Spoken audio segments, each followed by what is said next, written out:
მაღალი აზრის არ ამგონია თვითონ ივანიშვილი იყოს თადუმაძეზე როგორც იურისტზე, მაგრამ ის რომ მისი მონა მან კარგად იცის. ეს მოსამართლეები არიან ის ხეები, სადაც მინდა გადავდგავ, სადაც მინდა ის ჩავდგავ. რეპრესიების გამტარებელი ჯალათი ახლა მოიგებს მანტიას მოსამართლისას. გახარიას, გომელაურის, ღარიბაშვილის, ლილუაშვილის შემდეგ თადუმაძე და კლანის სია. ივანიშვილის პირადი ადვოკატი უზენაესი სასამართლოს მოსამართლეობისთვის ემზადება. იმ შემთხვევაში თუ კი ისინი მხარს დაუჭერენ ამ სიას და ამ სიის კონკრეტულ შემადგენლობას, ამ შემთხვევაში ისინი დააკანონებენ სასამართლოს მიტაცებას და კლანის გაბატონებას. გონია რომ შეიძლება იყოს პირიქით ახალი სიმძიმის ცენტრის გაჩენა არა დამოუკიდებელი სასამართლოს მიზნებისათვის, არამედ ახალი ჯგუფის, რომელიც ისევ მოემსახურება ერთ კონკრეტული ჯგუფის ინტერესებს. აქტიურად ჩინჩალაძე კურირებს უკვე საკადრო პოლიტიკას სასამართლოში. ჩიტი ვერ შეფრინდება სასამართლოში ჩინჩალაძის თანხმობის გარეშე. არაფორმალური მმართველობა, სახელმწიფო ინსტიტუტების საბოლოო კონტროლი და მზადება 2020-ისთვის. ერთადერთი ფაქტორი, რომელიცაც ამ ქვეყანაში შეიძლება გახდე მინისტრი, მაგალითად ხდება ერთი ადამიანის მიმართ პირადი ლოიალობა. მე ამას ვეძახი ნომენკლატურულ კაპიტალის, როდესაც ხელისუფლება არის დირექტორი საზოგადოების და ინსტიტუტები ფაქტობრივად ნომინალურ როლს ასრულებენ. ოდიში რომ მიხეილ სააკაშვილის პირადიდან არ დაკონტროლდება თავი. ვაშინგტონის კიდევ ერთი გაფრთხილება ანაკლიის სპორტზე. პომპეოს გზავნილი თბილისში. არსებობს კალენდარი ამ პროექტის განსახორციელებლად. ნუ გადადებთ ამას, გამოიყენეთ ეს შესაძლებლობა. თანხმედრაშია თუ არა რუსეთისა და ხელისუფლების ინტერესები ღრმაწყლოვან პორტზე. ივანიშვილი სამწუხაროდ საქართველოს საწინააღმდეგო ნაბიჯებს დგავს და მიყავს დავა რაღაც ორ კომერციულ სუბიექტ შორის დავა. გასაკვირველია ამ ხელისუფლებას ანაკლიის პროექტი არ სურს ის ეწინააღმდეგება რუსულ ინტერესებს. არ არის პირადი პროექტი.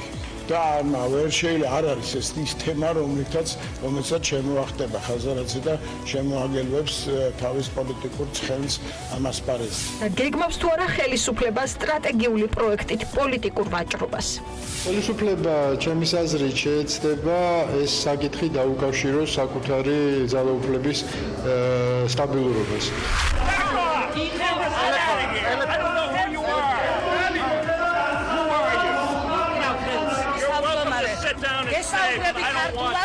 სპეციალურად გესაუბრები ქართულად. ხმაური დაპირისპირება და დაუპატიჟებელი სტუმარი საერთაშორისო კონფერენციაზე. ობიექტივი ჟურნალისტი რუსიდან პატრონის დახმარებით გაიყვანეს.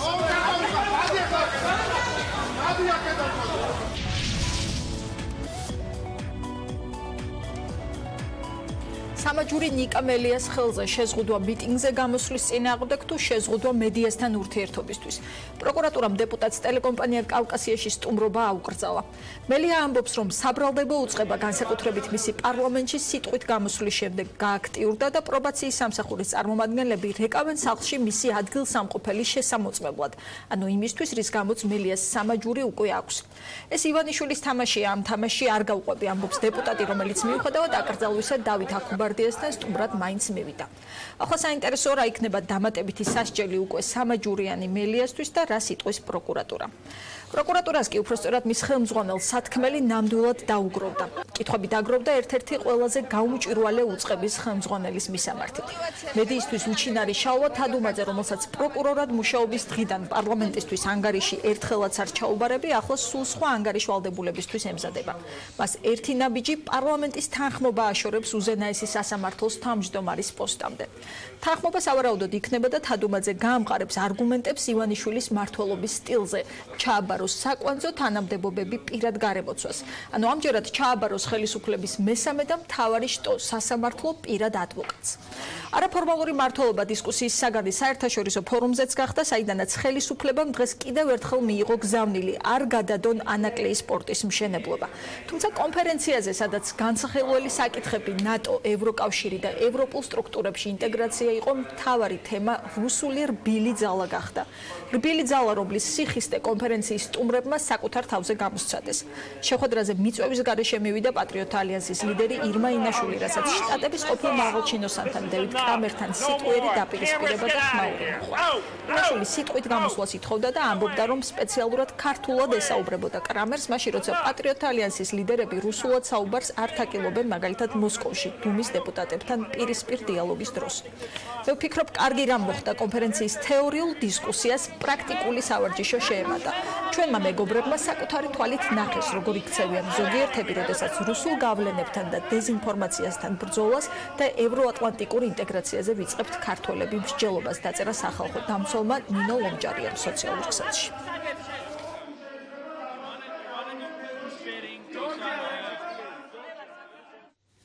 დღის ყველა მთავარ თემაზე ვცლად რამდენიმე წუთში გიამბობთ, ახლა კი ვიწყებთ ნიკა მელიას თემით, რომელმაც მოულოდნელად აღმოაჩინა, რომ ტელევიზიებში მისვლა ეკრძალება. დეპუტატმა დღეს განზრახ დაარღვია წესი და არ დაემორჩილა პროკურატურას, საიდანაც მას დავით აკუბარდიას გადაცემაში სტუმრად მისვლა აუკრძალეს. რას ამბობს დეპუტატი და როგორი შეიძლება იყოს საქმის სამართლებრივი გაგრძელება, ანუ ახალია გვერდება პირდაპირ ეთერში, მისგან მოვისმენთ მეტ დეტალს, ანა გისმენთ. ნიკა მელიას მიერ გაკეთებული განცხადების შინაარსი იყო ის, რომ ის ბიძინა ივანიშვილის თამაშის წესებით არ ითამაშებს და რომ ის ივანიშვილის ხუშტურებზე არ იulis. სწორედ ასეთი პოზიცია ჰქონდა დღეს ნაციონალური მოძრაობის ერთ-ერთ ლიდერს ნიკა მელიას, რომელმაც როგორც ჩვენ აღნიშნეთ, თამარ დაარღვია პროკურატურის შეზღუდვა და მაინც დატოვა საცხოვრებელი სახლი მიუხედავად იმისა, რომ შალვა თადუმაძის უწყებამ ამასთან დაკავშირებით მას ნებართვა არ მისცა. გარდა ამისა, ნიკა მელია ამბობდა იმასაც, რომ განსაკუთრებით საგამოძიებო უწყება მას შემდეგ გააქტიურდა, რაც ის მივიდა საკანონმდებლო ორგანოში, როდესაც სწორედ თავრობისთვის ნდობის გამოცხადება ხდებოდა და ის ამბობს, რომ სწორედ ამ მისი პარლამენტში ვიზიტის შემდეგ მოხდა ასეთი გააქტიურება, უფრო კონკრეტულად კი პროკურატურისა და პრობაციის სააგენტოს წარმომადგენლები თითქმის ყოველ დღე რეკავდნენ ნიკა მელიასთან სახლში მათ მიერ დაყენებულ ტელეფონზე, დამონტაჟებულ ტელეფონზე და ამოწმებდნენ იმას, იყო თუ არა ნიკა მელია საცხოვრებელ სახლში. შესაბამისად მელია ამბობს, რომ მას აქვს დეპუტატის მანდატი და სწორედ აქედან გამომდინარე ის თulis, რომ მისი კონსტიტუციური უფლებაა, რომ როგორც მისი საქმიანობა, ანუ პარლამენტში ვიზიტები, ასევე ტელევიზიებში, ток-შოუებში ვიზიტებიც მისთვის იყოს უპრობლემო, რადგან თulis, რომ პოლიტიკურ ток-შოუებში სტუმრობაც სწორედ მისი როგორც პოლიტიკოსის საქმიანობის ნაწილია. დღეს ნიკა მელიამ როგორც უკვე აღნიშნეთ, დატოვა საცხოვრებელი სახლი, ის იყო ტელევიზია კავკასიაში, დავით აკუბარდიას ток-შოუს წევრი, დატოვა კავკასიის შენობაც და დაბრუნდა საცხოვრებელ სახლში, ისე რომ რაიმე შეზღუდვა მას არ ქონია გადაადგილებასთან დაკავშირებით და ჯერჯერობით ყოველ შემთხვევაში არც პრობაციის სააგენტოს თანამშრომლები დაგვინახავს ჩვენს ნიკა მელიას საცხოვრებელ სახლთან, რაც შეეხება პროკურატურის პოზიციას. პროკურატურა სავარაუდოდ ჯერ კიდევ ფიქრობს, თუ რა სამართლებრივი რეაგირება უნდა მოახდინოს მელიას ამ დაუმორჩილებლობაზე, რადგან შალვა თადუმაძის უწყების პასუხი ჩვენ შეკითხვაზე იყო სწორედ ის, რომ გადაწყვეტს პროკურატურა რა იქნება სამართლებრივი რეაგირება ნიკა მელიასთან დაკავშირებით. ვაპირებ გეგმავ და გადახვედრას არ ექვემდებარება ჩემი კონსტიტუციური უფლებამოსილების განხორციელებას, რომელიც გულისხმობს დეპუტატის სრულფასოვან საქმიანობას, როგორც პარლამენტში, როგორც პარლამენტზე მიღმა, ასევე ნებისმიერი ტელეკომპანიის პირდაპირ თუ არაპირდაპირ ეთერში. შეთანხმდება პროკურატურასთან, ეცნობება ცნობისახით პროკურატურას, მაგრამ ეხა მაპატიეთ, ეხა პროკურორი არ ვიცი სახელი და გვარის უბრალოდ მითითებით დეპუტატი არ უნდა დადიოდეს რომელიღაცა ტელევიზიაში კი და რომელიღაცა ტელევიზიაში არა. ანუ ამ მითითებას მე არ მივიღებ, არც მივიღე დღეს, არის სრულად არაკონსტიტუციური. რაღაცა ნაბახუსები პროკურორი მოისურვებს და მე მომცემს ნებას სახიდან გამოსვლის და ხან მომცემს სახლში შესვლის, დაბრუნების თუ ნებისმიერი სხვა სახის უფლებას, ახლა არ ვაპირებ ამის დამორჩილებას, იმიტომ არ არის კიდევ ერთხელ ვამბობ, ეს შესაბამისობაში მოსული კონსტიტუციასთან. დღეს მე აქ რას ვაკეთებდი? ვესაუბრებოდი ჩვენს ამომრჩევლებს, პოტენციურ ამომრჩევლებს და საუბრობდით პოლიტიკაზე მიმდინარე აქტუალურ სხვადასხვა სფეროს საკითხებზე და ახლა პროკურორი მეუბნება სახში დაჯექი ჩუმად, იყავი კუთხეში.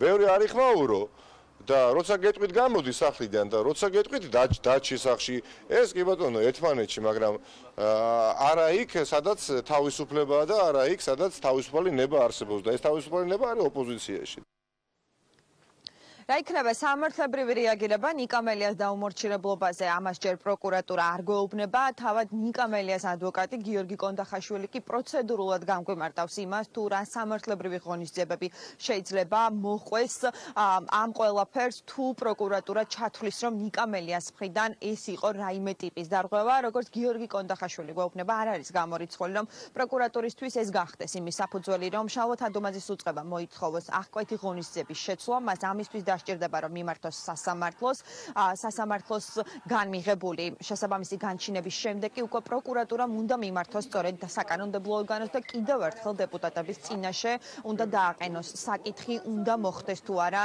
ნიკამელიასთვის აღკვეთი ღონისძიების შეცვლა რომელიც დიდი ალბათობით სწორედ იქნება პატიმრობა ნიკამელია როგორც მოქმედი პარლამენტის წევრი, როგორც პოლიტიკოსი მიწვეული არის პოლიტიკურ თოქ-შოუში, ერთ-ერთ ტელევიზიაში, კავკასიაში, რის თაობაზე ჩვენ ჩავაყენეთ საქმის კურსში საქართველოს პროკურორად და ჩვენ და გასაკვირად მივიღეთ უარი დაზუსტების თვალსაზრისითაც ხელახლა მივწერეთ ჩვენ პროკურორს, რომ ანუ უარი გულისხმობს, რომ ნიკანორ მელიას პროკურატურის მხრიდან ეკრძალება მონაწილეობა გადაცემაში პოლიტიკურ თოქ-შოუში, სადაც მან უნდა ისარგებლოს მისი უფლებით, გამოხატვის თავისუფლებით და პრესისა და მასმედიის საშუალებით თავისუფლად სარგებლობის უფლებით. აღნიშნულ დაკავშირებით მივიღეთ, რომ დიახ, ჩვენ გეუბნებით უარს, რომ ნიკანორ მელიამ არ უნდა დატოვოს სახლის, ასე ვთქვათ, მისი საცხოვრებელი სახლი. ეს თავისთავად არის აშკარად წინააღმდეგობა საქართველოს კონსტიტუციასთან და საქართველოს პარლამენტის რეგლამენტთან.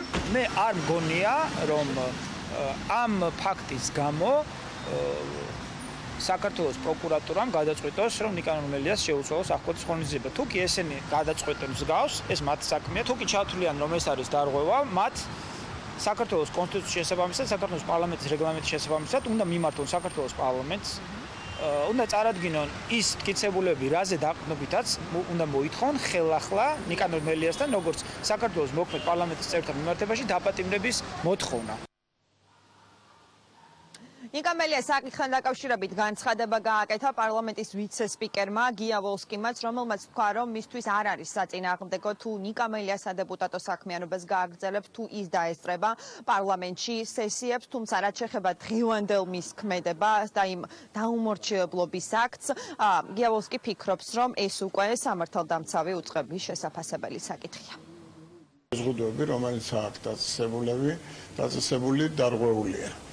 მეორე მხრივ მასაც აქვს თავისი პოზიცია, რომ დეპუტატის უფლებამოსილება არ უნდა შეიზღუდოს. აი ეს ორი მხარე, ამ ორი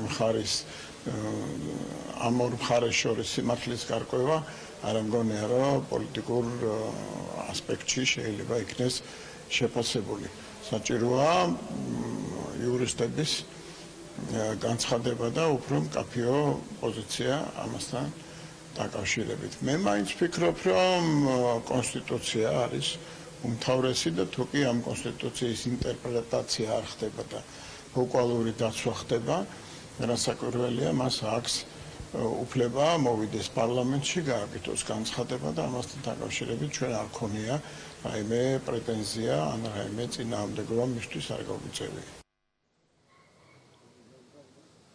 როგორც უკვე მოისმინეთ, ნიკამელიამ პროკურატურის შეზღუდვა არ გაითვალისწინა, მათი უარიც არ გაითვალისწინა და იმ ელექტრონული სამაჯურით, რომლის მდებარეობის შესვლასაც როგორც დღეს გითხრა ნიკამელიამ, რომელსაც პროკურატურის წარმომადგენლები ითხოვდნენ, რომ ხელის ნაცვლად სწორედ ფეხის ერთ-ერთ კიდურზე გაეკეთებინათ, მაინც დატოვა მან საცხოვრებელი სახლი, ის მივიდა ტელეკომპანია კავკასიაში, მიუხედავად იმისა, რომ მას შემდეგ რაც მან დატოვა საცხოვრებელი სახლი და ავტომატურად სწორედ ამ ელექტრონული სამაჯურის საშუალებით მის საცხოვრებელ სახლში დამონტაჟებული სპეციალური მექანიზმი ავტომატურად გადასცემდა შეტყობინებას პრობაციის სააგენტოს, რომ მელიამ საცხოვრებელი სახლი დატოვა, მასთან არ გამოჩენილა მთელი ამ პერიოდის განმავლობაში პრობაციის სააგენტოს წარმომადგენლები. ყოველ შემთხვევაში რა სამართლებრივი რეაგირება მოჰყვება ამ ყველაფერს არ ვიცით, რადგან პროკურატურა გვეუბნება მხოლოდ იმას, რომ მოიფიქრებენ.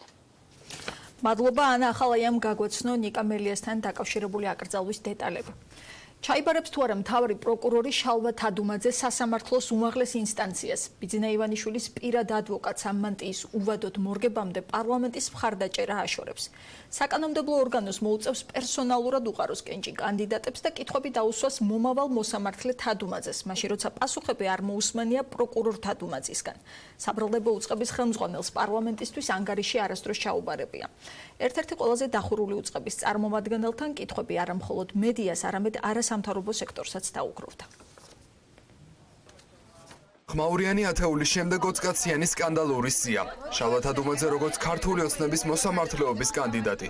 ბიძინა ივანიშვილის ყოფილი ადვოკატი უზენაეს სასამართლოში მოხვედრისთვის ემზადება.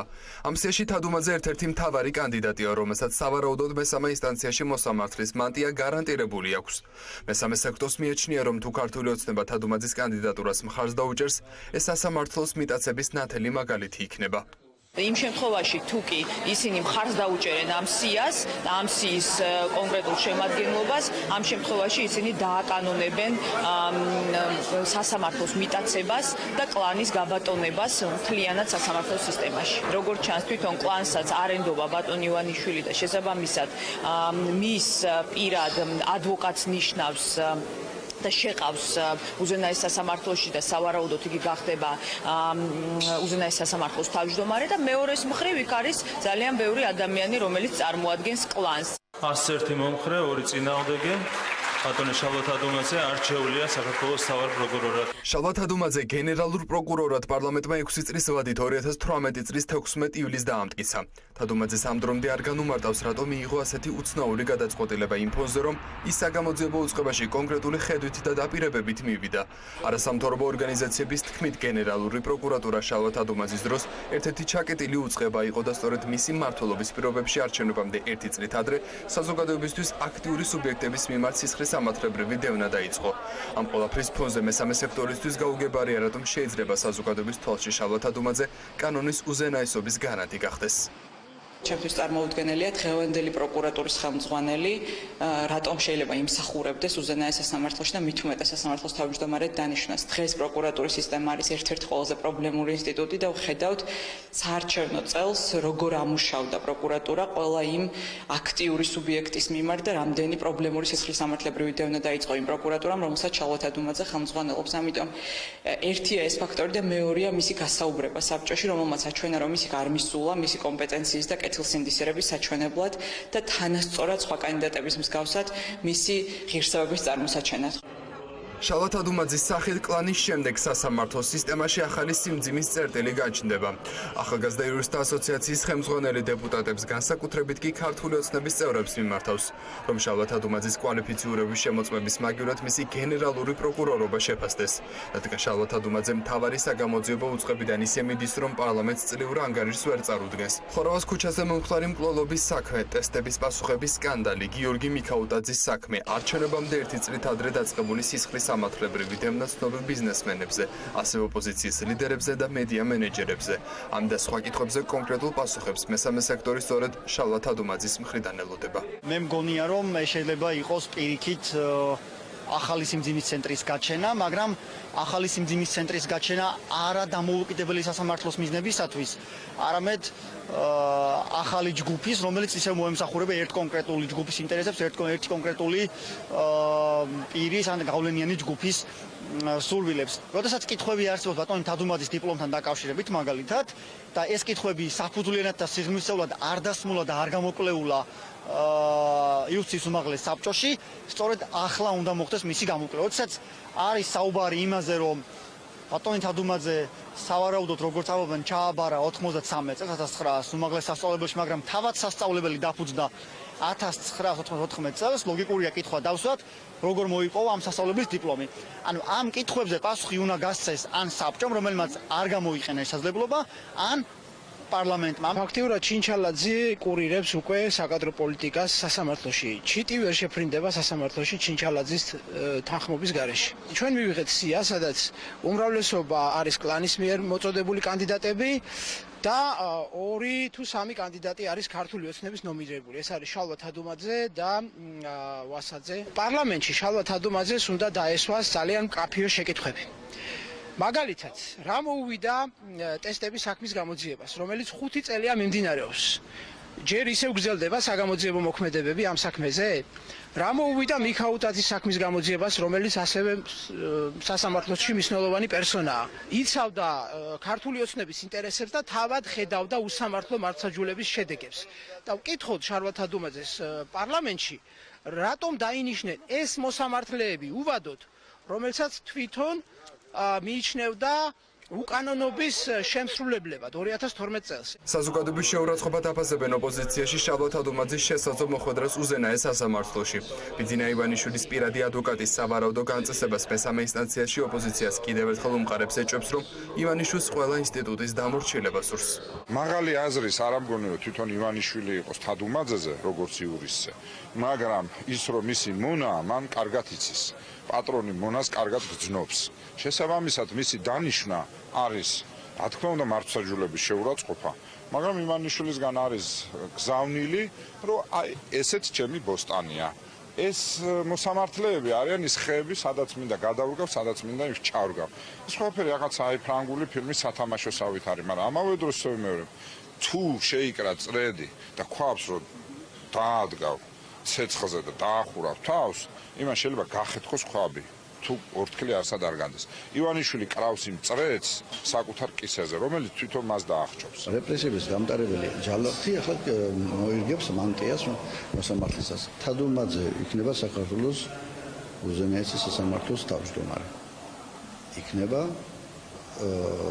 ბოლო, ასე ვთქვათ, წერტილი საქართველოს ხალხის შეურაცხყოფისა. ვინც უნდა ყველა დაგვასვა ივანიშვილმა თავზე და ახლა თადუმაძის ჯერი. შარვალ თადუმაძის კანდიდატურა მიუღებელია ქართული ოცნების ყოფილი წევრებისთვისაც. ლევან გოგიჩაიშვილს თადუმაძესთან კითხვები აქვს. უფრო კონკრეტულად, რატომ დატოვა სისტემაში ის პროკურორები, რომლებიც განხმაურებულ საქმეებთან ასოცირდებიან. ალანიას და თადუმაძეს შორის დიდი განსხვავება არის და ჩემში თქვა თუ რაღაცა პირადი წყენა მაქვს, იმიტომ რომ მან ვერ შეძლო მაგალითად თეთრაძის პროკურორის გაშვება პროკურატორიდან, შეიძლება ეს იყოს ჩემი პრეტენზია, მაგრამ ეხა თანაზომიერად ეხა ალანიას და თადუმაძეს მე ვერ დავაყენებ ვერანაირად, იმიტომ რომ ალანია იყო ჯალათი კაცი ჭამია მოსამართლე, თადუმაძეს თუ რაღაცა პრეტენზია ეთქვის ის რომ შენ რო გახდი პროკურორი, ის ადამიანი რომელიც იყავი ასევე იმ სისტემის წინააღმდეგ არ უნდა დაგეტოვებია თეთრაძე. ჩემი კრიტიკა მის მიმართ ეს იქნება. სასამართლო უკვე მიტაცებულია კარგახანია, უბრალოდ ბიძინა ივანიშვილი შალვა თადუმაძის გადაყვანით უზენაეს სასამართლოში უფრო ცდილობს რომ მაქსიმალურად გადააზღვიოს ეს სიტუაცია, როგორც არასდროს არავინ არ ეკითხებოდა ბატონ თადუმაძეს ამ შემთხვევაში მთავარ პროკურორად, გენერალურ პროკურორად იქნებოდა თუ არა. ესე არის ამ შემთხვევაში, ეს არის ქართული ოცნების ხელმძღვანელობის და კონკრეტულად ბიძინა ივანიშვილის გადაწყვეტილება.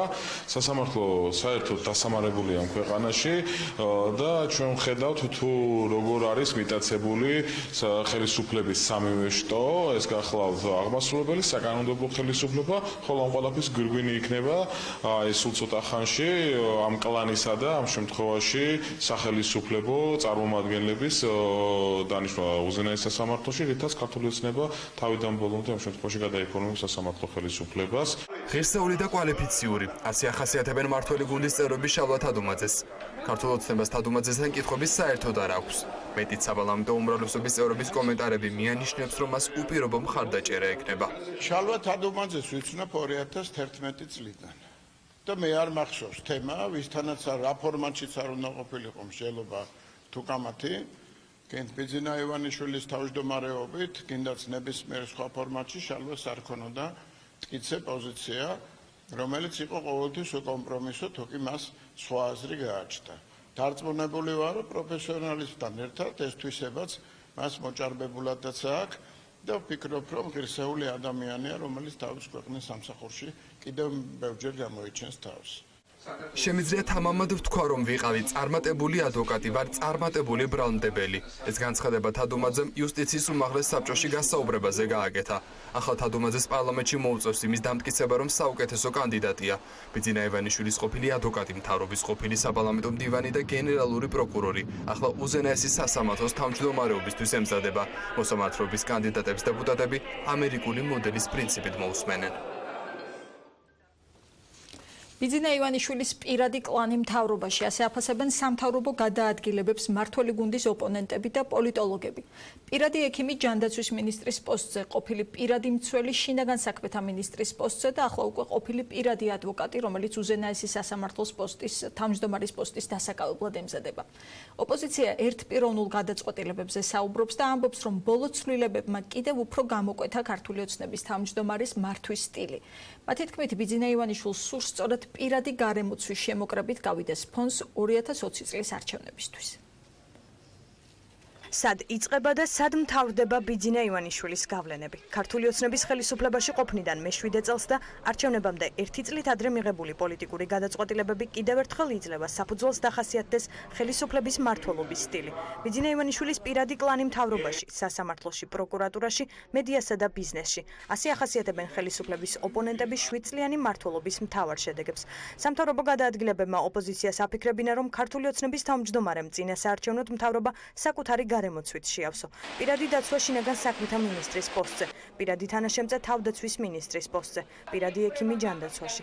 ოპოზიცია ამბობს, რომ ეს არაფორმალური და ერთპიროვნული მმართველობის მთავარი და საბოლოო გამოვლინებაა. ფაქტიურად საქართველოს შემთხვევა ეს არის სრულიად უნიკალური სოფლიოში, როდესაც ადამიანი, რომელსაც არანაირი ანგარიშვალდებულება არ გააჩნია საზოგადოების წინაშე, როგორც არჩეულ წევრს ხელისუფლების, რეალურად ის მართავს მთავრობას საკუთარი პირადი კლანის შემადგენლობით და პირადი კლანის ხშირად არაფორმალურად. სრულიად გაუმჭვირვალე არის ის მმართველობის სისტემა, რომელიც დღეს საქართველოშია, ის არაფორმალური მმართველობის სისტემა და ეს თავისთავად გამორიცხავს მთავარ შინაარს დემოკრატიული სახელმწიფოსი, რაც არის დემოკრატიული ანგარიშვალდებულება. ივანიშვილი ფაქტიურად საარჩევნო პროცესს კი არ იწყებს, არამედ ომს უცხადებს საკუთარ თანამოქალაქეებს და ქვეყნის საზოგადოებას, რომელიც უკვე ნათლად მოითხოვს იმას, რომ ივანიშვილმა და მისმა არაფორმალურმა მმართველობამ უნდა, ასე ვთქვათ, დატოვოს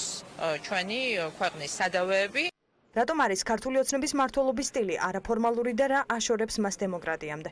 ოპოზიციაში ეჭვი არ ეპარებათ, რომ გადაწყვეტილების მიმღები ბიძინა ივანიშვილია და დემოკრატიულ მმართველობაში პირი, ვინც მთავარ ძალაუფლებას ფლობს, ანგარიშვალდებულია საზოგადოებასთან და მას ფორმალურად უმაღლესი თანამდებობა უკავია. შესაბამისად, ოპონენტების თქმით, ბიძინა ივანიშვილი საკუთარი ძალაუფლებით არა მმართველი პარტიის თავმჯდომარე, არამედ პრემიერ-მინისტრი უნდა იყოს.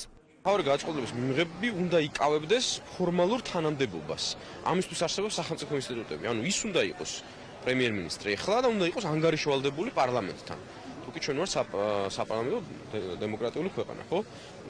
ნებისმიერ ცივილიზებულ ქვეყანაში მთავარი გადაწყვეტილების მიღება იკავებს უმაღლეს თანამდებობას. აი ესეთი მახინჯის სისტემა შექმნა ივანიშვილმა, რომელიც აფერხებს ქვეყნის განვითარებას. ბიძინა ივანიშვილის მმართველობას რომ საერთო არ აქვს დემოკრატიასთან, ამაზე მისი ყოფილი თანაგუნდელი საუბრობს. თავდაცვის ყოფილი მინისტრი თინა ხიდაშელი განმარტავს თუ რა კრიტერიუმით უნდა ირჩეოდნენ პირები უმაღლეს თანამდებობებზე და როგორ ხდება რეალურად. მისივე თქმით, ოკუპირებული და განვითარებული სახელმწიფოს სათავეში ინიშნებიან პირები, რომელთა მთავარი დამსახურება არათუ დეოკუპაციის და განვითარების სწორი ხედვებია, არამედ ბიძინა ივანიშვილის პირადი ლოიალობა. ერთადერთი ფაქტორი, რომლითაც ამ ქვეყანაში შეიძლება გახდე მინისტრი, მაგალითად ხდება ერთი ადამიანის მიმართ პირადი ლოიალობა, არა პარტიული, არა იდეოლოგიური, არა კონცეპტუალური, არამედ პირადი ლოიალობა. ეს არის რა თქმა უნდა პრობლემა და ტრაგედია ნებისმიერი ქვეყნისთვის, მაგრამ განსაკუთრებული ტრაგედიის ფორმას და მასშტაბს იძენს, როდესაც ეს ქვეყანა არის ეკონომიკური კოლაფსის წინ, როდესაც ქვეყანას აქვს ოკუპაციის პრობლემა, როდესაც ქვეყანას აქვს დემოკრატიის პრობლემა, ანუ არის ქვეყანა, რომელსაც გაცილებით მეტი მოეთხოვება იმისათვის, რომ წინ წავიდეს და პოზიტიური ნაბიჯები გადადგას. ბოდიში რომ მიხეილ სააკაშვილის პირადიდან არ დაკომპლექტდა მთავრობა.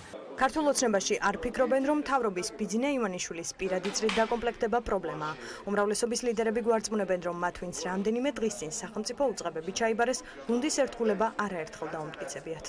რაც შეეხება ღარიბაშვილის გომელაურს და ასე შემდეგ, ბუნებრივია, თუ კი ხელისუფლებაში არის და იქნება ქართული ოცნება, ის თავისი გუნდიდან ამოარჩევს ლიდერებს და თავისი გუნდის ერთგულ წევრებს და ღირებულებების და პრინციპების ერთგულ წევრებს და ამაში ეხა რაღაცა ვეძებოთ, არგუმენტები რომ აღარ აქვს, ასეთი კითხვის დასმა გიწევთ ამის შემდეგ თქვენ. ბიძინა ივანიშვილის ახლობლობად არის იმ წრის იმ საზოგადოების შემადგენელი ნაწილი, რასაც ქვია ქართული ოცნება. იმაზე საუბარი, რომ ეს არის ერთი გუნდი და ერთი გუნდის წევრები, არის ძალიან დიდი განსხვავება ამ ორ ცნებას შორის.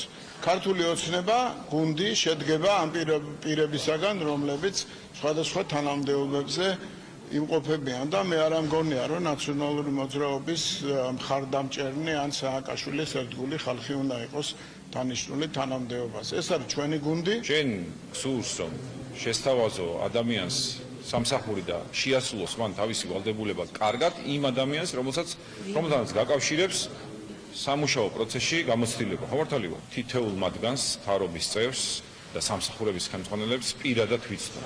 და მე ამაყება, რომ ეს ადამიანები არიან თავისუფლები, პატრიოტები და თავის საქმის პროფესიონალები. დანარჩენი ეს ასეთი ბინძური სპეკულაცია არის სამწუხაროდ ჩვენი ოპონენტების ასე ვთქვათ სიძულვილის ენის გამოხატულება და მეტი არაფერი. ჩვენ ამ სამარცხვინო ბრალდებებს ვისმენთ უკვე რამოდენიმე წელია. ბიძინა ივანიშვილი გახავთ პარტიის თავმჯდომარე და პარტია ქართული ოცნება არის, რომელიც დღეს მართავს ხელისუფლებას, ანუ ქვეყანას ხალხის გადაწყვეტილება ეს არის, რომ ჩვენ ვიყოთ მმართველები. ამიტომ ეს ბრალდებებს, რომელსაც ვისმენთ ჩვენ ამდენი წლის განმავლობაში, მე ამ ბრალდებებს სისულელეს და აბსურდულს უწოდებ. სამთავრობო გადაადგილებების და ოპოზიციასთან ურთიერთობის გარდა ოპონენტებში ხელისუფლების მისამართით უკმაყოფილებას უზენაეს სასამართლოში დაწყებული პროცესები და მედიასა და ბიზნესზე ზეწოლას ხდის. უცხოურ პარტნიორებს ბიძინა ივანიშვილის მმართველობის სტილზე საუბარი ღიად არ სურთ, თუმცა ამბობენ, რომ ხელისუფლებამ სამთავრობო წელს დემოკრატიულობასთან დაკავშირებით კითხვები არ უნდა გააჩინოს. საქართველო უახლოვდება არჩევნებს. ახლა ყველაზე მნიშვნელოვანია თავისუფალი და სამართლიანი არჩევნების ჩატარება, რათა გადაწყდეს ვინ შევა პარლამენტში, ვინ მართავს ქვეყანას. უნდა დავაკვირდეთ, რათა აღკვეთოთ რუსეთის ჩარევა არჩევნებში. ხელისუფლებამ უნდა გამოიჩინოს აშკარა მზაობა კორუფციასთან ბრძოლის მიმართულებით. კანონის უზენაესობისთვის მნიშვნელოვანია თავისუფალი სიტყვისა და გამოხატვის გარანტიები, ასევე უმცირესობების უფლებების დაცვა. თუ ეს მთავრობა ამ პრინციპებს იცავს, მაშინ ეს იქნება აშკარა გზავნილი პარტნიორებისთვის, რომ საქართველოს სწორ გზაზეა დემოკრატიისკენ. ეს არ არის არაფორმალური მმართველობა, ეს ძალაუფლებრივი მმართველობაა. ასე აფასებს ოცნების ხელისუფლებას ივანიშვილის ყოფილი მრჩეველი გია ხუხაშვილი. მისივე თქმით, გადაწყვეტილებების მიღების ბუნდოვანება და სახელმწიფო ინსტიტუტების ერთი პირის გავლენის ქვეშ მოქცევა ინსტიტუციური ჩამოშლაა, რომლის ავტორი სწორედ ბიძინა ივანიშვილია.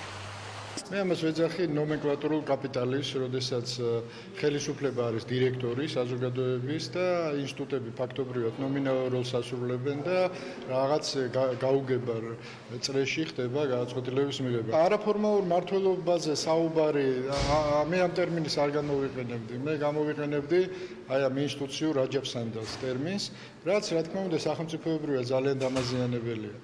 და ამიტომაც სახელმწიფოებრივი დღის წესრიგი ქვეყანაში არ არსებობს. არსებობს მხოლოდ ძალაუფლებითი დღის წესრიგი, ძალაუფლების შენარჩუნების დღის წესრიგი, რაც საბოლოო ჯამში დამღუპველია ქვეყნისთვის.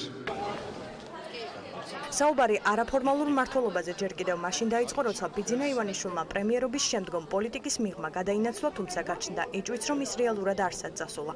პოლიტიკურ წრეებში ამბობენ, რომ არც პოლიტიკაში დაბრუნების შემდგომ უკავია მას ფორმალურად ის სტატუსი, რამაც მას მთავარი გადაწყვეტილებები უნდა მიაღებინოს. პოლიტიკური პროცესების გარდა მას სასამართლოში და მედიაში გავლენების გაძლიერებას მიაწერენ. ამ ხაზების გადაკვეთის გამო საუბარია იმის შესახებაც, რომ მას შესაძლოა საერთაშორისო სანქციები შეეხოს. ნუ გადადებთ ანაკლიის პორტის აშენებას. მაიკ პომპეოს შემდეგ ეს რეკომენდაცია საქართველოს ხელისუფლებამ დღეს მისი თანაშემწისგან მოისმინა. ფილიპ რიკერი ქართულ ოცნებას კალენდარზე მიანიშნებს და ეუბნება, რომ დასავლელი პარტნიორები პროცესში პროგრესელიან. ინვესტორების მოზიდვის პრობლემა თუ ვაჭრობა პარტნიორებთან, ეს კითხვა დღეს კიდევ ერთხელ დაისვა. ექსპერტები ამბობენ, რომ ხელისუფლების სტრატეგია ორმაგი თამაშია, განცხადებებით ანაკლიის მხარდაჭერა, საქმით კი პრობლემების შექმნა. ანაკლიის პროექტის ჩაშლის, საფრთხე და საერთაშორისო პარტნიორების მოწოდებები ხელისუფლებას, ინვესტორების პრობლემა თუ რუსული ინტერესების გატარება.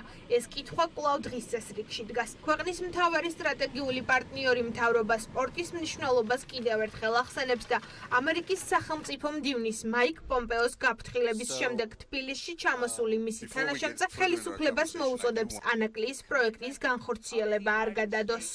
The port project in Inaklia. ეს არის მნიშვნელოვანი საეტაპო ისტორიული შესაძლებლობა საქართველოსთვის. არსებობს კალენდარი ამ პროექტის განსახორციელებლად. გადადებთ ამას, გამოიყენეთ ეს შესაძლებლობა. გავუსვით ხაზი ბიზნეს და საინვესტიციო გარემოს ძლიერება საქართველოში და მესიჯი ყველასთვის ცხადი გახადეთ. ასე რომ იმედი გვაქვს, რომ ვიხილოთ პროგრესი ამ პროცესში. ეკონომიკისა და უსაფრთხოებისთვის ანაკლიის პროექტის მნიშვნელობაზე საუბრობს ნატოს ყოფილი გენერალური მდივანიც. ძალიან მნიშვნელოვანია ეკონომიკის სტიმულირებისთვის, ასევე უსაფრთხოებისთვისაც. ამ პროცესს უყურებ ეკონომიკური გადმოსახედიდან. 11 წლის წინანდელი ტრანზაქციის საქმე და პოლიტიკური დევნა ანაკლიის კონსორციუმის დამფუძნებლები პორტის მშენებლობის ხელის შემშლელად სწორედ ამ ფაქტორებს ასახელებენ. ბადრი ჯაფარიძე ფიქრობს, რომ ხელისუფლებამ საერთაშორისო საზოგადოების მინიშნებები უნდა გაითვალისწინოს. უნდა იქნეს აღქმული როგორც სტრატეგიული პარტნიორის წარმომადგენლების რჩევა, რაც არ უნდა დემაგოგიურად განაცხადოს ზოგიერთმა წარმომადგენლებს თავრობის რო თითქოს ესე იგი მათ ძალიან უნდა პროექტის განხორციელება ასეთი ტიპის პროექტის, რომელსაც ისედაც უამრავი ბარიერი აქვს წინ, უამრავი წინააღმდეგობა ხდება და პლუს ძირითადი მონაწილეების მიმართ, როდესაც მიმდინარეობს ესეთი წარმოუდგენელი ხასიათის დევნა, ცხადია რომ ეს აფერხებს და თითქმის შეუძლებელს ხდის ზოგიერთ შემთხვევაში ასეთი ტიპის პროექტის განხორციელებას. ეს არის თავისთავად წარმოუდგენელი სექტორის ამოცანა, როდესაც ასეთი წნეხი არის ძირითადი სპონსორების მიმართ. შეჩერდება თუ დასრულდება ანაკლიის პორტის მშენებლობა გიორგი გახარიას ახალი მთავრობის პირობებში. კონსორციუმის დამფუძნებელი მამუკა ხაზარაძე ამბობს, რომ ჯერ კიდევ შინაგან საქმეთა მინისტრობისას გახარიას სხვადასხვა მიზეზით საუკუნის პროექტზე წინააღმდეგებოდა. ხაზარაძე მიანიშნებს ხელისუფლების მიერ ანაკლიის პორტის წინააღმდეგ რუსული ინტერესების გატარებაზეც. მე გიორგი გახარიას პრემიერობის პირობებში ვერანაირ პერსპექტივას ვერ ხედავ სამწუხაროდ ანაკლიის განვითარების. რამდენჯერაც გქონდა მე მასთან შეხვედრა, სამუშაო შეხვედრა, ის ანაკლიის განვითარების წინააღმდეგი იყო სხვა მიზეზის გამო და ეს შეფარული მიზეზები ახან კომერციულ, ასე ვთქვათ, მნიშვნელობას ანიჭებდა, რომ კომერციულად არ ვარ გაანაკლია, მათ არ ესმით ქვეყნის პერსპექტივის განვითარება. ეს არის პრობლემა. თანხმდრაშია თუ არა ერთმანეთთან მთავრობისა და კრემლის ინტერესები. ოპოზიციაში ამბობენ, რომ ანაკლიის პორტის მიმზიდველობის ზრდის პარალელურად ივანიშვილის მთავრობა მის წინააღმდეგ უფრო მეტ ნაბიჯს დგამს. ხელისუფლების ოპონენტები ფიქრობენ, რომ შავი ზღვის რეგიონში ანაკლიის პორტი როგორც სტრატეგიული ობიექტი ხელს მხოლოდ ოკუპანტ ქვეყანას უშლის და მმართველი გუნდის მიერ მისი ჩაშლის მცდელობაც ლოგიკურად ამიტომ მიდის მთავრობის პრორუსულობამდე. ოპოზიციაში არ აქვთ მოლოდინი, რომ გახარიას გუნდი ანაკლიის პორტს ააშენებს. ანაკლიის პროექტი არის საქართველოს ღრმა ინტერესებში, გრძელვადიან ინტერესებში და ის ეწინააღმდეგება რუსულ ინტერესებს, რასაკვირველია ამ ხელისუფლებას ანაკლიის პროექტი არ სურს და ბოლო თვეების განმავლობაში, ბოლო 1 წლის განმავლობაში უпростоრად იგი აქტიურად ცდილობდა, რომ როგორმე ეს პროექტი ჩაშლილიყო, ეს საინვესტიციო ვალდებულებები შესრულდეს. და თუ ისინი შესრულდა, საინტერესოა მერე რაღაც იზამს საქართველოს ხელისუფლება და რაღაც იზამენ მისი დამკვეთები მოსკოვში. ეს არის საფუძველი ჩვენი ეკონომიკური განვითარების და სტრატეგიული უსაფრთხოების. და ამ კუთხით ივანიშვილი სამწუხაროდ საქართველოს საწინააღმდეგო ნაბიჯებს დგავს და მიყავს დავა რაღაც ორ კომერციულ სუბიექტს შორის დავამდე საქართველოს დღევანდელმა მთავრობამ ივანიშვილის რეჟიმმა აირჩია არათავისუფალი სამყაროს პრიორიტეტები, არამედ თავისუფალი სამყაროს მტრების პრიორიტეტია. საქმე რაღაც სხვა რამეშია. ან მათ ესე ვიტყოდი, რომ არის გეგმა, რომ ეს ანაკლიის პორტი ვერ აშენდეს, ან ვერ აშენდეს იმ ადამიანებთან ერთად, რომელსაც პრაქტიკულად მედია ომი გამოუცხადეს. ხელისუფლებაში კვლავ იმეორებენ, რომ პორტის მშენებლობა მათი პრიორიტეტია. უმრავლესობაში ერწყმობიან, რომ პროექტს პრობლემა მხოლოდ ფინანსური დანაკლისისა და კერძო კომპანიების გამოექმნება.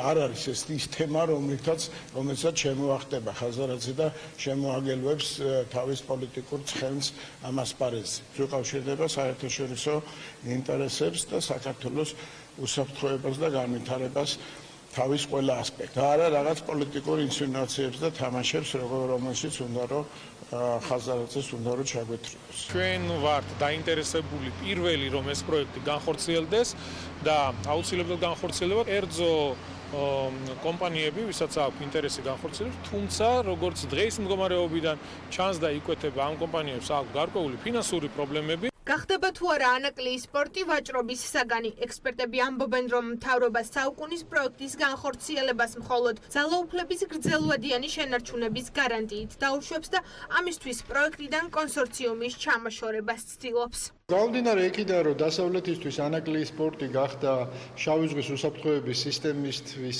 ერთ-ერთი საინტერესო ელემენტი, ხელისუფლება ჩემის აზრით შეეცდება ეს საკითხი დაუკავშიროს საკუთარი ძალაუფლების სტაბილურობას.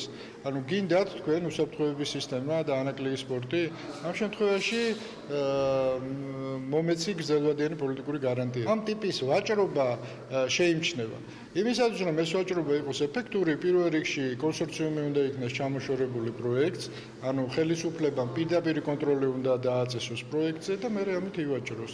ჩემის აზრით, ერთ-ერთი ამოცანა ყველაფერი ამის ზუსტად ეს არის. ორმაგი თამაში ასეთია პოლიტიკური ექსპერტების შეფასება, რომლებიც ფიქრობენ, რომ ანაკლიის პროექტი ქვეყნის სტრატეგიულ პარტნიორებთან ურთიერთობის ბედს გადაწყვეტს. პოლიტოლოგებიც ამბობენ, რომ რუსეთის ინტერესებში შავი ზღვის რეგიონში საქართველოს გაძლიერება სულაც არ არის.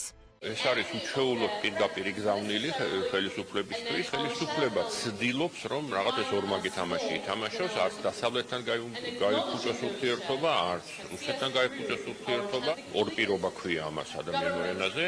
ერთია, რასაც ამბობს საჯაროდ, მეორეა, რასაც აკეთებ რეალურად. როგორც მინიმუმ მაინც და მაინც არ არიან დაინტერესებული ანაკლიის სპორტის მშენებლობით. ამერიკელები განსხვავებით რუსებისგან არავის არ ემუქრებიან. ისინი ღიად გვეუბნებიან დიდი ხანია, რომ ანაკლია არის ამ ქვეყნისთვის სტრატეგიული მნიშვნელობის პროექტი. ეხლა ხელისუფლება როგორც მოიქცევა, აი ესეთი იქნება იმ სტრატეგიული ურთიერთობების ბედი. ისინი არავის არ ემუქრებიან, მათ არავისთან სახვეწე არაფერი არ აქვს. ჩვენ ვართ ქვეყანა, რომელსაც მუდმივად კარზე კაკუნი გჭირდება. იმ პირობებში, როდესაც შავი ზღვა გახდა ნატოსთვის საინტერესო ზღვა, რუსეთის გავლენისგან თავისუფალი შავი ზღვის პორტი, რომელსაც მათ შორის სამხედრო გემების ნებისმიერი ზომის სამხედრო გემის მიღება შეიძლება, ხდება ჩვენი ერთ-ერთი მნიშვნელოვანი ფაქტორი, რომ კიდევ უფრო მომხიბვლელი და კიდევ უფრო საინტერესო ქვეყანა ის, რომ საქართველოს, პატარა საქართველოს უჩნდება დიდი რუსეთის ამ გზაზე ჩანაცვლების პირდაპირ სრულფასოვანი 100%-იანი პოტენციალი, ეს რა თქმა უნდა რუსეთის ინტერესებში ვერავითარ შემთხვევაში ვერ იქნება. როგორც ჩანს, მიუხედავად ამ გზავნილებისა, საქართველოს მთავრობა ამას არ ითვალისწინებს და ყველაფერს აკეთებს იმისთვის, რომ ამ მშენებლობას და ამ პროექტს პრობლემები შეექმნას.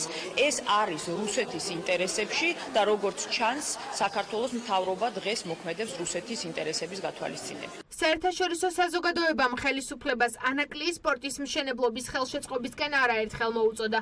არაერთი კითხვის ნიშანი გაჩნდა ხელისუფლების მიერ რუსული ინტერესების გატარებასთან დაკავშირებითაც. ახლა კი მთავარი და პასუხგაუცემელი კითხვა, რა სიზამს გიორგი გახარიას მთავრობა და რა ბედიელის სტრატეგიული მნიშვნელობის საუკუნის პროექტს. ნატოს ყოფილი გენერალური მდივნის განცხადება, რომელსაც ბევრი არასწორი ინტერპრეტაცია მოჰყვა. ანდერს ფოკ რასმუსენი საქართველოს ნატოს წევრობის გერმანულ მოდელს თავაზობს. მან საერთაშორისო კონფერენციაზე თქვა, საქართველოს ჩრდილოატლანტიკური ალიანსის წევრი შეიძლება გახდეს საერთაშორისო დაღიარებულ საზღვრებში ოკუპირებულ ტერიტორიებთან ერთად, თუმცა ისე, რომ ამ ტერიტორიებზე არ გავრცელდეს მეხუთე მუხლი. ნატოს მეხუთე მუხლი გულისხმობს პრინციპს ერთი ყველასთვის და ყველა ერთისთვის. ანუ თუ ნატოს წევრს თავს ესხმიან, მას თავდაცვაში ყველა ეხმარება. სწორად ეს პრინციპი არ გავრცელდება აფხაზეთისა და ცხინვალის რეგიონებზე რასმუსენის ვერსიით. ნატოს ყოფილმა გენერალურმა მდივანმა მოიყვანა გაყოფილი გერმანიის მაგალითიც, რომელიც ნატოს წევრი ამ პრინციპით გახდა და შემდეგ გაერთიანდა. განცხადება, რომელიც რუსულმა პროპაგანდისტულმა მედიამ დაამახინჯა, არასწორად გაიგო უმრავლესობის წევრების ნაწილმაც. ნატოს ყოფილი გენერალური მდივანი ანდერს ფოგ რასმუსენი საქართველოს თავაზობს დაიწყოს ფიქრი მექანიზმზე, რომლის მიხედვითაც ქვეყანა ნატოში გაწევრიანდება. მეხუთე მუხლი კი დაფარავს მხოლოდ იმ ტერიტორიას, რომელიც კონტროლირებადია საქართველოს მთავრობის მიერ. ნატოს ქარტიის მეხუთე მუხლი კოლექტიური თავდაცვის ვალდებულებას მოიაზრებს, რაც გულისხმობს, რომ თავდასხმა ნატოს ერთ რომელიმე წევრ სახელმწიფოზე ნიშნავს თავდასხმას ყველა მოკავშირეზე და ითვალისწინებს კოლექტიური თავდაცვის ზომების ამოქმედებას. მეხუთე მუხლი წევრი ქვეყნების ტერიტორიულ საზღვრებს არ განსაზღვრავს. ნატოს ყოფილმა გენერალურმა მდივანმა მაგალითად მოიყვანა გერმანიის პრეცედენტი.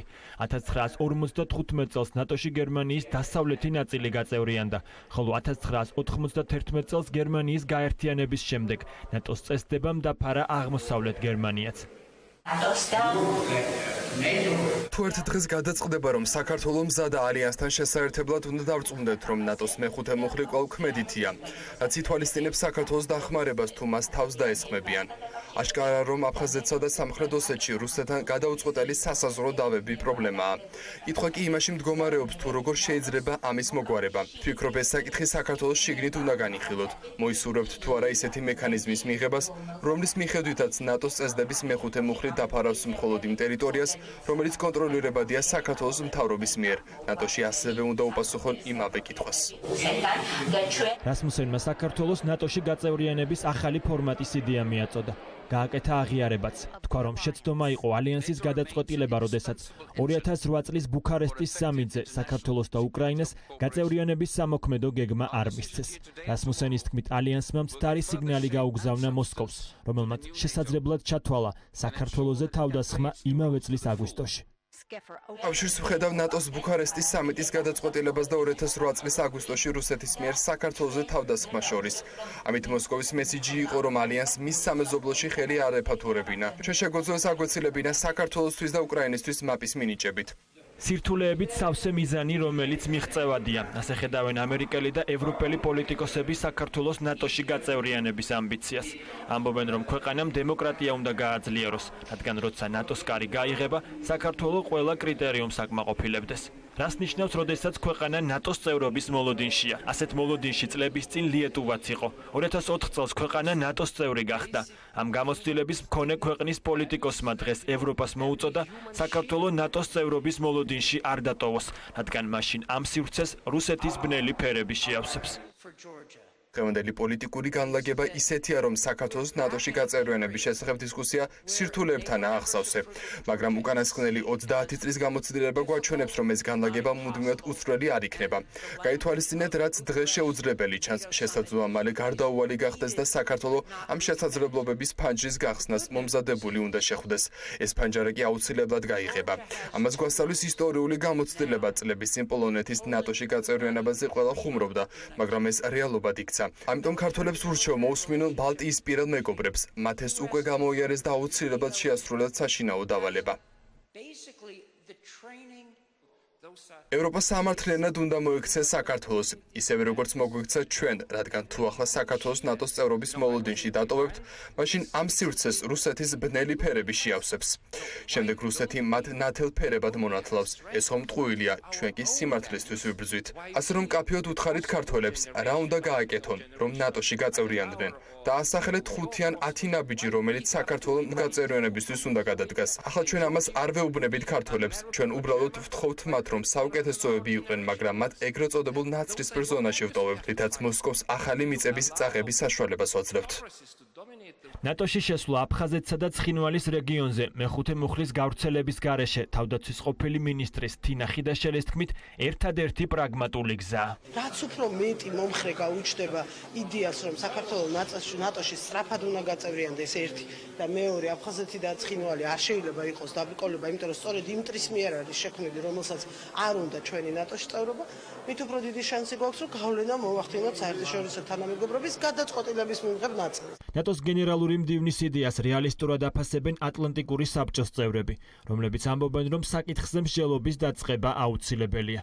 გაწევრიანების ამ მოდელს ისინი ერთადერთ და ყველაზე ეფექტურ მექანიზმს უწოდებენ, რათა რუსეთმა საქართველოს ნატოში გაწევრიანების შეჩერების ბერკეტი დაკარგოს. შარშან ამასთან დაკავშირებით ჰერიტეჯის ფონდმა გამოაქვეყნა დიდი კვლევა, სადაც მოყვანილი იყო როგორც სამართლებრივი, ასევე პოლიტიკური კონტექსტი ამ საკითხთან დაკავშირებით, განხილული იყო გერმანიის მაგალითი, გერმანიის ფედერაციული რესპუბლიკის, რომელიც ნატოს წევრი გახდა, იყო ორად გაყოფილი და მე პირადად ვთვლი, რომ ეს არის ერთადერთი და სწორი საკმაოდ ეფექტური გზა იმისა, რომ საქართველოს მიიღოს მაქსიმალური უსაფრთხოების გარანტიები გაწევრიანდეს ამ ორგანიზაციაში და უპრომეთიც ეს არის ყველაზე მოკლე გზა იმისთვის, რომ საქართველოს მშვიდობიანად აღიდგინოს თავისი ტერიტორიული მთლიანობა. ყველანაირი პროპაგანდისტული манипуляცია რო გამოვიცხოთ, ხო, აქ საუბარი არ იყო არანაირად რამე კითხვის ნიშნის გაჩენაზე, ზოგადად საქართველოს ტერიტორიული მთლიანობაზე. აქ არის ჩვეულებრივად საქართველოს კონსტიტუციით გათვალისწინებული საზღვრებით საქართველოს ნატოში წევრობაზე, უბრალოდ მეხუთე მუხლის დროებით შეჩერებაზე იმ ოკუპირებულ ტერიტორიებზე მისი გავრცელებისგან, რაც თავისთავად არის უფრო რეალისტური, იმიტომ რომ წავართვათ რუსეთს შესაძლებლობა საქართველოს ტერიტორიების ოკუპაციის გზით ხელი შეუშალოს საქართველოს ნატოში გაწევრიანების საქმეს. ოპოზიციისათვის საქართველოს ნატოში გაწევრიანება გერმანული მოდელით მისაღებია. ამბობენ, რომ საქართველოს ხელისუფლების მიერ კონტროლირებადი ტერიტორია ნატოს მიერ იქნება დაცული. ქვეყანა უსაფრთხოების გარანტიებს მიიღებს, რაც პირდაპირ აისახება ინვესტიციების შემოდინებაზე, სასამართლო სისტემის გაჯანსაღებაზე, რაც საქართველოს ოკუპირებული აფხაზეთისა და სამხრეთ ოსეთისათვის კიდევ უფრო მიმზიდველს გახდის. არსებობენ შედარებით სკეპტიკურად განწყობილი ქვეყნები, ნატოს წევრები, რომლებიც ფიქრობენ, რომ საქართველოს ნატოში გაწევრიანება გარკვეულ რისკებს შეიძლება შეიცავდეს, რომ თქვათ, ომი გაჩაღდეს რუსეთთან, ვინაიდან ოკუპირებულ ტერიტორიაზე რუსის ჯარი დგას. ამიტომ ასეთ ცხელი წერტილით ამ ტერიტორიაზეც რომ გავრცელდეს, თქვათ, ტოტალური თავდასხმული, ეს შეიძლება ნიშნავდეს რუსეთთან სამხედრო დაპირისპირებას. რუსულმა მედიამ რასმუსენის განცხადება დაამახინჯა. რია ნოვოსტიმ დაწერა, რომ ნატოს ყოფილმა გენერალურმა მდივანმა საქართველოს ნატოში გაწევრიანება აფხაზეთისა და სამხრეთ ოსეთის გარეშე შესთავაზა. რასმუსენის განცხადება ანალოგიურად გაიგო საპარლამენტო უმრავლესობის ლიდერმაც. გიავორსკიმ თქვა, რომ აფხაზეთსა და ცხინვალზე უარის თქმა ისტორიის და სახელმწიფოს წინააღმდეგ წასვლა იქნება. ჩვენ ამ ტერიტორიებზე ვერასოდეს ვერც ჩვენ და ვერც ერთი პოლიტიკური ძალა უარს ვერ იტყვის. არ იტყვის. იმიტომ რომ ისტორიის წინააღმდეგ სვლა და გარდა ამისა სახელმწიფოს წინააღმდეგ, სახელმწიფოს ინტერესების წინააღმდეგ სვლა არავის არ გამოადგება. ის გახლავთ მხოლოდ ექსპერტების მოსაზრება, ეფუძნებიან რა გარკვეულ გამოცდილებას, მე აქამდე ვახსენე, თუმცა კიდევ ერთხელ ხაზს ვსვა, რომ საქართველოს ნატოს წევრი გახდება თავის ტერიტორიული მთლიანობით.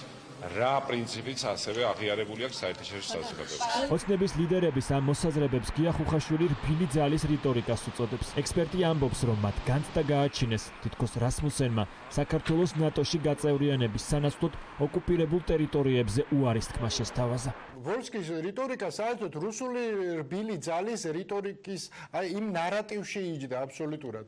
იქვე რომ გაეკეთებინა ერთსაც და მეორესაც განმარტებები, რომ მეხუთე მუხლთან დაკავშირებით შეიძლება გარკვეული დათქმა მოხდეს, ხო?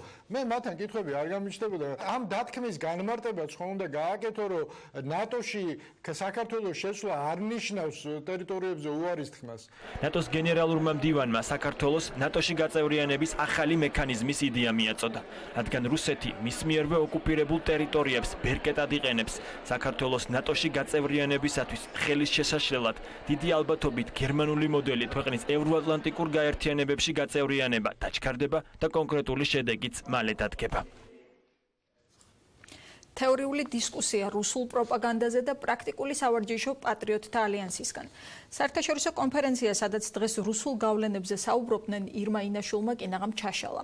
იმ პარტიის ლიდერს, რომელიც ნატოში გაწევრიანების წინააღმდეგია, გაუკვირდა, რატომ არ დაუძახეს ღონისძიებაზე, სადაც სწორედ ჩრდილოატლანტიკურ ალიანსში გაწევრიანების გზებზე საუბრობდნენ. ინაშვილმა სიტყვა ბოკერია სააკაშვილის რეჟიმზე სასაუბრო დითხოვა მათ მწამებლები უწოდა, თუმცა პარლამენტის ვიცე-სპიკერს დელიკატურად შეახსენეს, რომ ეს რეჟიმი საქართველოს ხელისუფლებაში წლებია აღარ არის. სიტყვით გამოსვლამდე დეპუტატი შტატების ყოფილ მაღალჩინოსანს დევიდ კრამერსაც დაუპირისპირდა და უთხრა, რომ სპეციალურად ქართულად ესაუბრება. ეს მაშინ, როცა პატრიოტთა ალიანსის წევრები რუსულად საუბარს არ თაკილობენ, მაგალითად მოსკოვში დუმის დეპუტატებთან პირისპირ დიალოგის დროს. Cameras, get out of here. Out, out, out. Get away. Get away. Back off. Cameras, get out of here. I don't know who you are. Who are you? You're interrupting a conference. Sit down and say, I don't want this.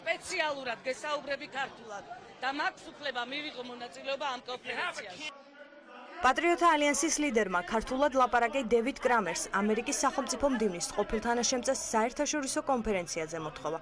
ინაშვილი რუსულ პანელზე დაუპატიჟებლად მივიდა და კონფერენციის ჩაშლას სცადა.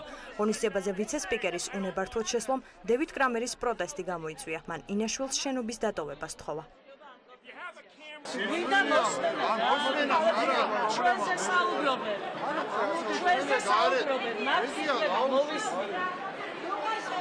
მოდი გამოდი. ეს არის დემოკრატია. ვარსაგობენ მე არ ვიცი. მე ვარ საქართველოს მოქალაქე და ვარსაგობენ. ბრალს გვდებდნენ, ციურს წამებდნენ. მე მოვედი ორგანიზატორებს ვთხოვე, მიმეღო მონაწილეობა მომესმინა ჯერ და შემდეგ რამდენიმე წუთით მოხსენებაც გამეკეთებინა. ირმა ინაშვილი კონფერენციაზე სიტყვით გამოსვლას ითხოვდა. ვიცე-სპიკერს სურდა იმ ბრალდებებზე ეპასუხა, რომელიც წინა დღით ევროპული საქართველოს ერთ-ერთი ლიდერის ბოკერიას მხრიდან მისი პარტიის მისამართით ისმოდა. ბოკერია, რომელიც ჩვენზე გუში უამრავ ცილის წამებას ავრცელებდა, არის წამებელი. მათ ჩააბარა კოდორი და ახალგორი.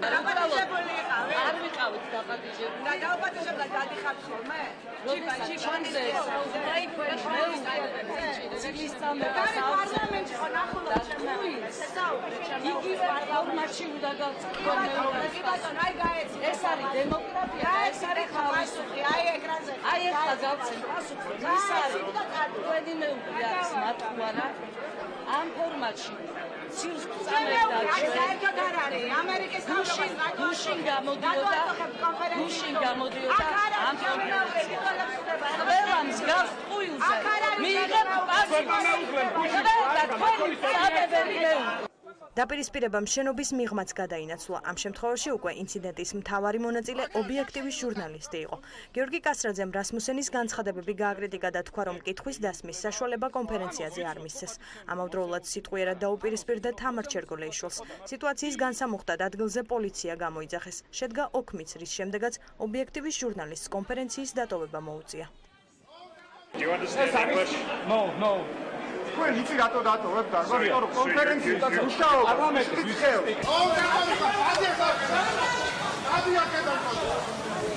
მე მაქვს ლეგიტიმური უფლება, როგორც ჟურნალისტი, შევიდე საჯარო სივრცეში და დავესწრო ღონისძიებას, რომელიც ვფიქრობ, რომ ჩემთვის არის საინტერესო. ეგ თქვენი უფლება სხვა ანონს ვიცნობ, ხო პატივცემულობა. მოცემულ სიტუაციას. ანონს ვიცნობ, მოცემულ სიტუაციასაც მიმართება საქართველოს აღნიშნულთან დაკავშირებით. გიორგი კასრაძის ბრალდებები უარყო კონფერენციის ერთ-ერთმა ორგანიზატორმა, რომელმაც თქვა, რომ მედიის წარმომადგენლებისთვის ღონისძიება ღია, პროვოკაციის შემთხვევაში კი შენობის დატოვება ნებისმიერს მოუწევს. ჩვენ არავინ შეგვიზღუდავს ამ კონფერენციაზე დასაწყებად, სამწუხაროდ ერთ-ერთი არ ვიცი ეს კომპანია, ტელეკომპანია არის თუ ისე თავისით ჟურნალისტი არის, რომელიც აგერ ჩემს წინ არის წარმოდგენილი, ცდილობდა კონფერენციის, ასე ვთქვათ, ჩაშლას და პროვოკაციის გამოწვევას. დღევანდელი ეს პანელი სწორედ ეძღვნება იმას, რომ როგორ ასე ვთქვათ, ცდილობს რუსეთი თავისი გავლენების გაფართოებას ამ ქვეყანაში და მე ვფიქრობ, რომ ეს ასე ვთქვათ, ჩაშლა სწორედ გამიზნული იყო ამ პანელის ჩასასვლელად. კასრაძე გაიყვანეს, თუმცა ღონისძიებაზე დასწრების საშუალება მისცეს ირმა ინაშვილს. ვიცე-სპიკერმა კონფერენციის მონაწილეებს სიტყვით მიმართა და ევროპული საქართველოს დეზინფორმაციის გავრცელებაში კიდევ ერთხელ დაადანაშაულა. მან ბოკერიას მწამებელი უწოდა, დევიდ კრამერს კი, რომელმაც ინციდენტის დროს ინაშვილს პანელის დატოვებას თხოვა, ბოდიშის მოხდისკენ მოუწოდა. ჩვენ არავითარი კანონი არ დაგვირღვევია. ის რაც გუშინ ჩვენზე ითქვა და ბევრი ციტატა დამახინჯებულად იყო აქ წარმოდგენილი ბატონი ბოკერიას მხრიდან, ეს არის ტყუილი და ცილის წამება. ბატონო კრამერ, თქვენმე ბოდიში უნდა მომიხადოთ. თქვენმე ბოდიში უნდა მომიხადოთ. ბოდიში უნდა მომიხადოთ. იმიტომ რომ თქვენ გადააბიჯეთ და შეურაცხყოფა მიაყენეთ საქართველოს კონსტიტუციას და საქართველოს პარლამენტის წევრს. ბოდიში მომიხადეთ. კრამერს ბოდიში არ მოუხდია. მედიასთან თქვა მხოლოდ ის, რომ მისთვის უცხო იყო ირმა ინაშვილიც და გიორგი კასრაძეც. დარბაზიდან მათ გასვლას კი კონფერენციის განახლების მიზნით ითხოვდა. მე არ ვიცი ვინ იყო მამაკაცი, რომელიც კონფერენციაზე მიკროფონთან იდგა. არ ვიცი ვინ იყო ქალბატონი, რომელიც შემოვიდა. ისინი ხელს უშლიდნენ კონფერენციის მსვლელობას, ძალიან უხეშად. მინდოდა კამერებს დაეტოვებინათ ოთახი, რათა შეგვძლებოდა კონფერენციის განახლება. კონფერენციაში მონაწილეობისთვის მათ უნდა გაევლოთ რეგისტრაცია. ჩემი პასუხისმგებლობა იყო, რომ გაგრძელებულიყო კონფერენცია დღის წესრიგის მიხედვით. კონფერენციაზე განმარტებების გაკეთების შემდეგ ირმა ინაშვილს ინციდენტზე საუბარი უკვე მედიასთან მოუწია. ვიცე-სპიკერი დარწმუნებულია, რომ მას ღონისძიებაზე დაუპატიჟებლად მისვლით კანონი არ დაურღვევია.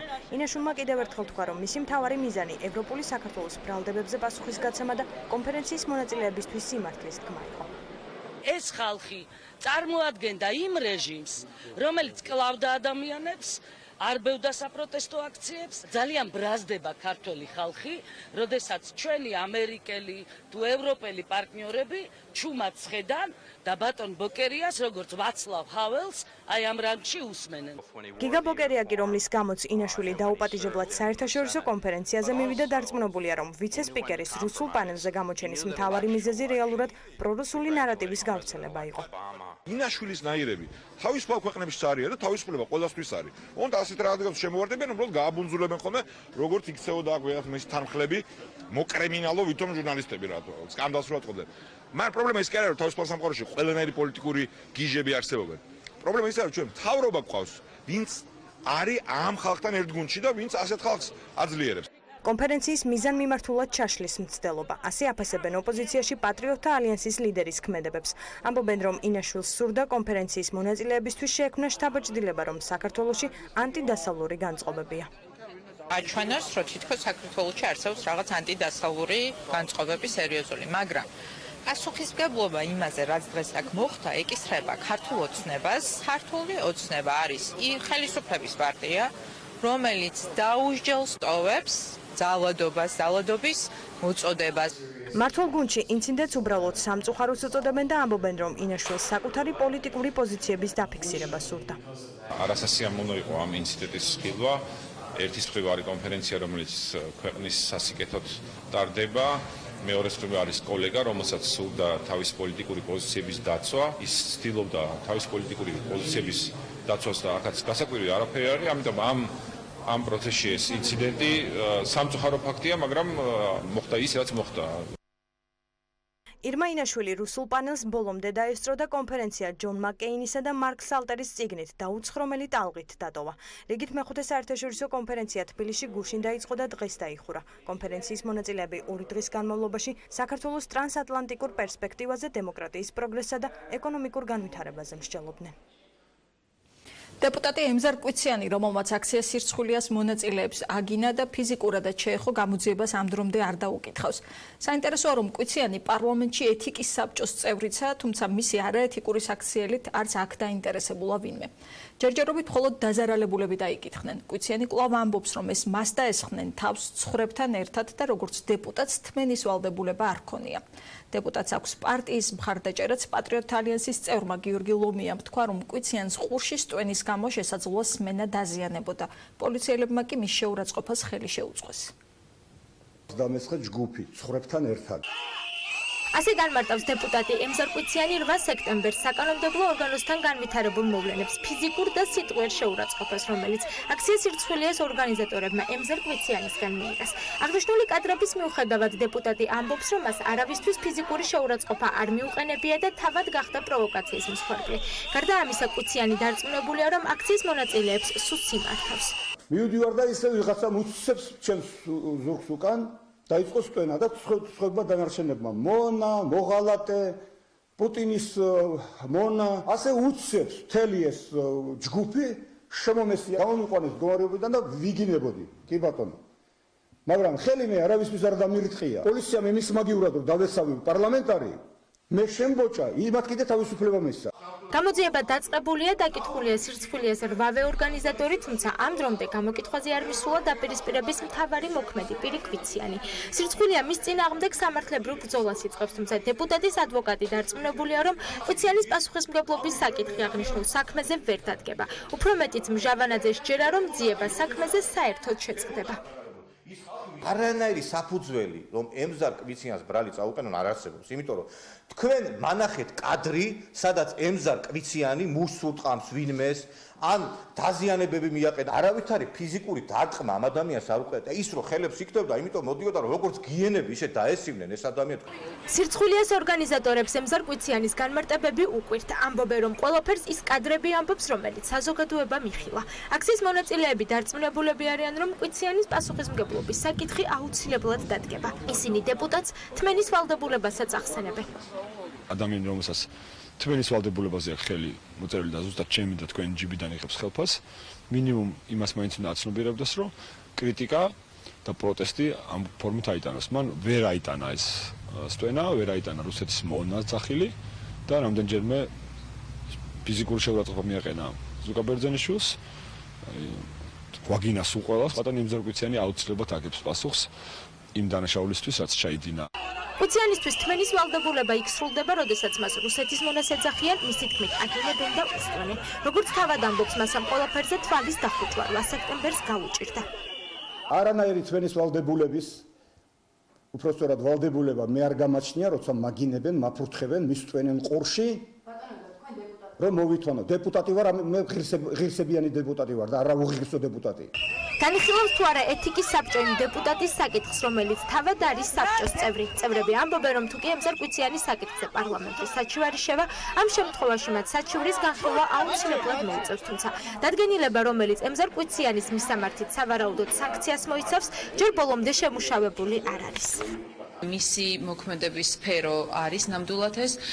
ჩვენ ახლა მუშაობთ დადგენილებაზე, საბჭოს დადგენილებაზე და რაც უფრო დროულად მოხდება ოპოზიციასთან ამ დადგენილების შეთანხმება, თავისთავად უფრო დროულად შეუდგება ეთიკის საბჭო საქმიანობას. რაც შეეხება უკვე საბჭოს მოქმედებიდან ამ ფაქტის განხილვა, რა თქმა უნდა მოხდება იმ სტანდარტებით, რომელიც არის საერთაშორისო და საყოველთაო, ვიხემძღვანელებთ კოდექსით და სასჯელი იქნება ერთადერთი დეპუტატის გამტყუნება ან გამართლება. დაშმა უნდა იყოს მნიშვნელოვანი იმ თვალსაზრისით, რომ ყველა ამ ტიპის შემთხვევაში, ვინც არ უნდა იყოს, ბატონი ემზარი იქნება, ბატონი დენად მარგულაშვილი იქნება, ვინც არ უნდა იყოს, რომ მოიწეს იმდაერად სათანადოდ, რომელიც პირველში გამოადლება სამომავლოდ აი ამ პოლიტიკური კულტურის დამკვიდრებას ისეც, რომელიც მათ ახელს არ შეუდგეთ სამომავლოდ სწორ ურთიერთობებს საზოგადოებასა და პარლამენტარებს შორის. მომხდარ ფაქტზე გამოძიება 126-ე ძალადობის მუხლით მიმდინარეობს. როგორც საიას იურისტები ამბობენ, ადგილზე სამართალდამცველებს მოქმედება ორნაირად შეეძლოთ დაეკავებინათ კვიციანი ან გაერიდებინათ ტერიტორიიდან. პოლიციამ მეორე ვარიანტი აირჩია, თუმცა საიას თქმით ადგილზე კანონდარღვევის ნიშნები აშკარად იკვეთება. გამოძიება დაწყებულია, თუმცა ამ დრომდე კვიციანი არ გამოკითხულა. როდის მივა ის უწყებაში, ესეც უცნობია. ვინ მოკლა ზელიმხან ხანგოშვილი და რატომ დუმს გერმანია საქმის ობიექტური გამოძიების მოთხოვნით ბერლინში მოკლული პანკისელის ახლობლები საქართველოში გერმანიის საელჩოსთან შეიკრიბნენ. მათ გერმანიის საგამოძიებო უწყებებს მოუწოდეს, რომ მკვლელობის საქმეზე დაკავებული პირი და მისი თანამზრახველები რუსულ მხარეს არ გადასცენ. შეკრებილები ასევე ითხოვდნენ ხანგოშვილის ოჯახის წევრებისთვის დევნილი სტატუსის მინიჭებას. გახმაურებული მკვლელობის საქმეზე რუსეთის მოქალაქეა დაკავებული პანკისელი ზელიმხან ხანგოშვილი 23 აგვისტოს ბერლინის ცენტრში მდებარე სკვერში მოკლეს. ზელიმხან ხანგოშვილი როგორც აღნიშნე მასზე განხორციელდა თავდასხმა თბილისში, ცენტრში, 6-7 კამერის ქვეშ, როგორც ჩვენ ყველამ ვიცით, ეს საქმე იქნა შეწყვეტილი, დახურული და თაროზე შემოდებული. და ჩვენ ისევე სხვა განცხადებთან ერთად მოვითხოვეთ, რომ შეიქმნას იმ სახელმწიფო გერმანიის სახელმწიფო ორგანოებიდან კომისია, საკომისიო ორგანომ გამოიძიოს აქედანვე, თბილისიდანვე, რატომ დაფარა, რატომ შეწყვეტა თბილისის საქართველოს ორგანოებმა ამ ეს საქმე, რატო შემოდო თაროზე. გერმანიის სახელმწიფო ორგანოების საგამოძიებო ორგანოებს ვთხოვთ, რომ აქედან დაიწყოს გამოძიება. ეს იყო ტერორისტული აქტი. ამას კი აიძახიან იქ რომ ერთმა მოწყობილმა მეორე მოკლაო და თითქოს არ უნდათ ამის გაჟღერება, მაგრამ ეს იყო ტერორისტული აქტი, რომელიც მოაწყო რუსეთის სახელმწიფომ ზელიმხან ხანგოშვილის წინააღმდეგ. სალომე ზურაბიშვილის ადმინისტრაცია ადასტურებს, რომ პრეზიდენტის პრესპიკერი Facebook-ის სტატუსის გამო გაათავისუფლეს, რადგან მას პირადი განწყობების საჯარო სივრცეში გამოხატვისგან სრულად თავშეკავების ვალდებულება ჰქონდა. მომხდარზე ხატია მოისწრაფიშულმა მოგვიანებით Facebook-ზე დაწერა. გითხავთ ამუნარიც. მრავალწლიანი პროფესიული გამოცდილება და მოქალაქეობრივი ეთიკა არ მაძლევს უფლებას საჯარო პოლემიკაში შევიდე პირდაპირ წესით არჩეულ საქართველოს პრეზიდენტთან. ამიტომ თავს შევიკავებ კომენტარისგან. იმეც გამოვთქვამ, რომ ქართული მედია გაითვალისწინებს ჩემს პოზიციას და ინციდენტს ამოწურულად ჩათვლის. შეგახსენებთ, ხატია მოისწრაფიშულმა სოციალურ ქსელში სოლიდარობა გამოუცხადა რუსთავი 2-დან გათავისუფლებულ მეგობარს და კოლეგას ნოდარ მელაძეს. მისალმებით, მადლობა მობრძანებისთვის.